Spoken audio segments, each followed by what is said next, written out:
नमस्कार, आप देख रहे हैं पंजाब केसरी.com। मैं हूं आपके साथ अनुज यादव। देश के वतन के लिए शहादत देने वाले जवानों को हमारा देश हमेशा याद रखता है। इनमें से ही कुछ ऐसे भी जवान हैं जो हमले के वक्त पाकिस्तान के आतंकियों से 6 दिनों तक लड़े थे। इसलिए इन जवानों की समय समय पर चर्चा होती है, क्योंकि भारत का एक जवान पाकिस्तान के कई आतंकियों के लिए अकेला ही भारी पड़ा था। इस जवान का नाम AB तारापोर था, जिसने पाकिस्तान को धूल चटा दी थी। इस जवान के बारे में इनके नाम को हर भारतवासी को जानना चाहिए। अंडमान निकोबार में इनके नाम से आज एक द्वीप भी है। वे परमवीर चक्र विजेता हैं, उन पर देशवासियों को गर्व है। ये कोई सामान्य व्यक्ति नहीं, बल्कि भारतीय सेना के वो सपूत है जो एक सैन्य अफसर के रूप में लगातार 6 दिन तक पाकिस्तानी सेना से लड़े थे। इतना ही नहीं, इस जवान ने पाकिस्तान के 60 टैंक उड़ा दिए थे।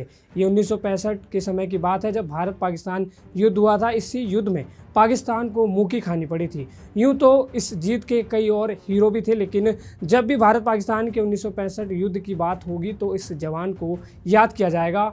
वो इस युद्ध में खुद भी सर्वोच्च बलिदान देने वालों में से एक महत्वपूर्ण सैन्य अफसर थे। 16 सितंबर को उनकी पुण्यतिथि है। आज उनके सर्वोच्च बलिदान ने 58 वर्ष पूरे कर लिए हैं।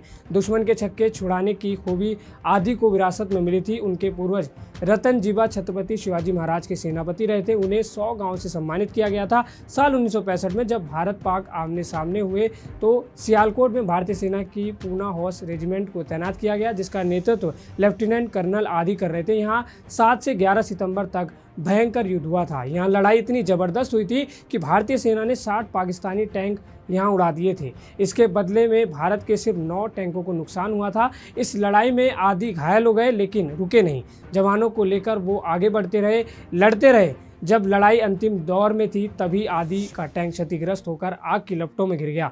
इसके बाद वो वीरगति को प्राप्त हो गए। इसके बाद उनकी टुकड़ी ने पाकिस्तानी के जसोरन और वजीरवली पर कब्जा कर लिया। यह युद्ध इतना ज़बरदस्त था कि आज भी इसकी चर्चा होती है। खबर यहीं तक थी। इसके साथ आप देखते रहिए पंजाब केसरी.com।